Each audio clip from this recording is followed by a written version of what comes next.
السلام علیکم ناظرین، میرا نام زین عادل ہے۔ پچھلے چند سالوں کے دوران جنوبی ایشیا اور دیگر بہت سے ممالک میں تباہی مچانے والے صحرائی ٹڈیوں کے جھنڈ افزائش نسل کے مرحلے میں دوبارہ داخل ہو چکے ہیں۔ اس کو پاکستان میں ٹڈی دل کا نام دیا گیا ہے۔ شاید آپ کو سن کر حیرت کا جھٹکا لگے کہ ٹڈی دل کے ایک جھنڈ میں 10 ارب سے زیادہ ٹڈیاں بھی شامل ہو سکتی ہیں اور یہ جھنڈ سینکڑوں کلومیٹر رقبے پر پھیلے ہو سکتے ہیں۔ ٹڈی دل کے جھنڈ روزانہ 120 کلومیٹر کا سفر طے کر سکتے ہیں۔ 2003 میں شروع ہونے والے ٹڈی دل کے جھنڈوں کے حملے میں جو 2 برس تک جاری رہا، صرف مغربی افریقہ میں $2.5 ارب کی فصلیں تباہ ہوئی تھیں۔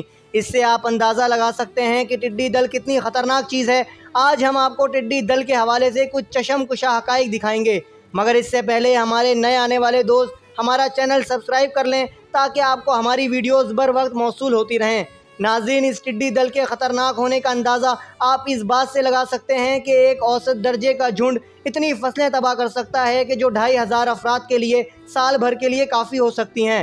ٹڈی دل نے جنوری اور فروری میں پاکستان، کینیا، صومالیہ اور ایتھوپیا میں تباہی پھیلائی۔ کینیا میں اسے گزشتہ 70 سال کی بدترین وبا قرار دیا گیا اور صومالیہ اور ایتھوپیا کے لیے 25 سال میں ٹڈی دل کے تازہ حملے بدترین اور سب سے زیادہ نقصان دہ ثابت ہوئے۔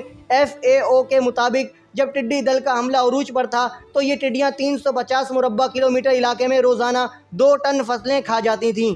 بلوچستان اور جنوبی پنجاب کے بعد اب ٹڈیوں نے پاکستان کے دیگر شہروں کا بھی رخ کر لیا ہے۔ یہ ٹڈی دل اب تک دنیا کے جتنے بھی ممالک میں گئی وہ اسے ختم کرنے یا اس کے نقصان کو کم کرنے میں ناکام رہے ہیں، اور اگر پاکستان میں اس کے حملے تیز تر ہوئے یا اس کے خلاف سنجیدہ رویہ نہ اپنایا گیا تو اس کے افزائش نسل کے بعد آنے والی نئی نسل ملک و قوم کے لیے تباہ کن ثابت ہوگی۔